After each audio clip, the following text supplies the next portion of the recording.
নমস্কার বন্ধুরা, পায়েলের রান্নাঘরে আপনাদের স্বাগত জানাই। আবারও চলে এসেছি নতুন একটা রেসিপি নিয়ে, চিংড়ি মাছের কাটলেট। তো দেখুন, আমি চিংড়ি মাছগুলো কেটে ধুয়ে পরিষ্কার করে নিয়েছি। তো চিংড়ি মাছগুলো আমি কাটলেটের জন্য রেডি করে নিচ্ছি। দেখুন, চিংড়ি মাছটাকে আমি লেজের অংশটাই রেখে বাদবাকি খোসাটা ছাড়িয়ে নিয়েছি। তারপর মাছ বরাবর থেকে যে শিরা আছে সেটা আমি আগে বের করে পরিষ্কার করে নিয়েছিলাম। তো এখন আমি এটাকে মাছ বরাবর ছুরি দিয়ে দুভাগ করে নেব। তারপরে একটু ছুরি দিয়ে আমি চিংড়ি মাছটাকে একটু জোরে জোরে বাড়ি দেব, যাতে চিংড়ি মাছটা একটু স্প্রেড হয়ে যায়, চওড়া যাতে হয়ে যায়, যাতে কাটলেটের শেপে আমি আনতে পারি। তো এইভাবে আমি সমস্ত চিংড়ি মাছগুলো রেডি করে নেব। তো চলুন, সব কিছু রেডি করে আবার ফিরে আসছি। এদিকে আমার সমস্ত চিংড়ি মাছগুলো কাটা হয়ে গিয়েছে। তো এবার আমি ম্যারিনেট করব।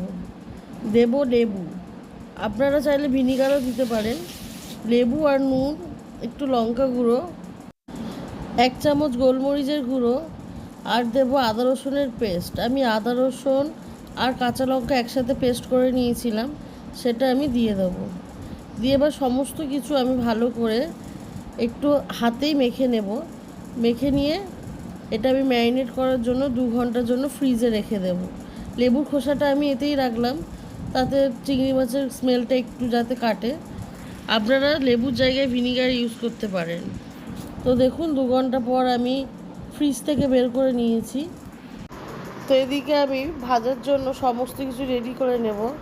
তো একটা বাটিতে আমি একটা ডিম ফাটিয়ে নেব, নিয়ে তাতে আমি 2 চামচ কর্নফ্লাওয়ার দেব। ডিম আর কর্নফ্লাওয়ার খুব ভালো করে আমি ফেটিয়ে নেব। আপনারা একটু চালের গুঁড়িও ব্যবহার করতে পারেন, তাতে ক্রিস্পি ভাবটা ভালো হবে। তো আমি আর চালের গুঁড়ি ব্যবহার করব না। দেব সামান্য লবণ, দিয়ে খুব ভালো করে এটাকে আমি মিক্স করে নেব। দেখুন, আমার ব্যাটারটা একটু ঠিক হয়ে গিয়েছে। তো আমি এটাকে পাতলা করার জন্য সামান্য জল মেশাবো।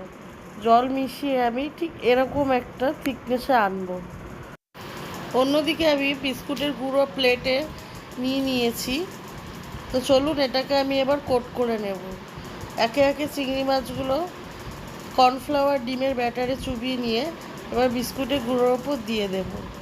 দিয়ে শুকনো হাতে ওর ওপর বিস্কুটের গুঁড়োগুলো দিয়ে চেপে চেপেই কোট করতে হবে। দেখুন আমি কিভাবে কোট করছি, আপনারা কিন্তু এইভাবেই কোট করে নেবেন। আমি সমস্ত চিংড়ি মাছগুলো ডবল কোট করে নিয়েছিলাম, আপনারা চাইলে সিঙ্গেল কোটও করতে পারেন।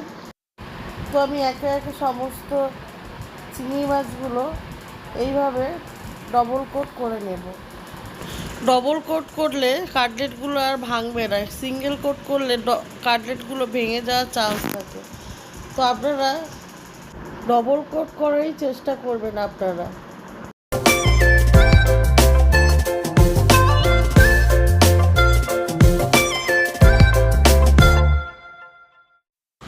ডবল কোট আমি করে নিয়েছি। এবার আমি এই চিংড়ি মাছটাকে একটা কাটলেটের শেপে আনবো। আপনারা চাইলে চৌকোও করতে পারেন, আমি একটু রাউন্ড শেপেই রাখলাম। আপনারা আপনাদের মনের মতো একটা শেপ দিয়ে দিতে পারবেন। তো আমি এই রাউন্ড শেপটাই রাখলাম। একটু হালকা হাতে ছুরি দিয়ে চাপ দিলেই একটা সুন্দর শেপ তৈরি হয়ে যাবে। তো আমি সমস্ত কাটলেটগুলো রেডি করে নিয়েছি, এবার আমি ভেজে নেব। এদিকে আমার তেল গরম হয়ে গিয়েছে। তো চলুন আমি একে একে ভেজে নেব। মিডিয়াম ফ্লেমে ভাজতে হবে, যাতে ভেতর পর্যন্ত সমস্ত কিছু ভাজা হয়, নালে কাঁচা থেকে যাবে। তো দেখুন, আমি গোল্ডেন ব্রাউন করে আমি ভেজে নিয়েছি। তো আমার রান্নাটা কেমন লাগলো অবশ্যই কিন্তু আমাকে কমেন্টে লিখে জানাবেন। আর আমার চ্যানেলটাকে লাইক অ্যান্ড সাবস্ক্রাইব করে দেবেন। আর নতুন কোনো রেসিপি জানতে হলে আমাকে অবশ্যই কমেন্ট বক্সে কমেন্ট করবেন।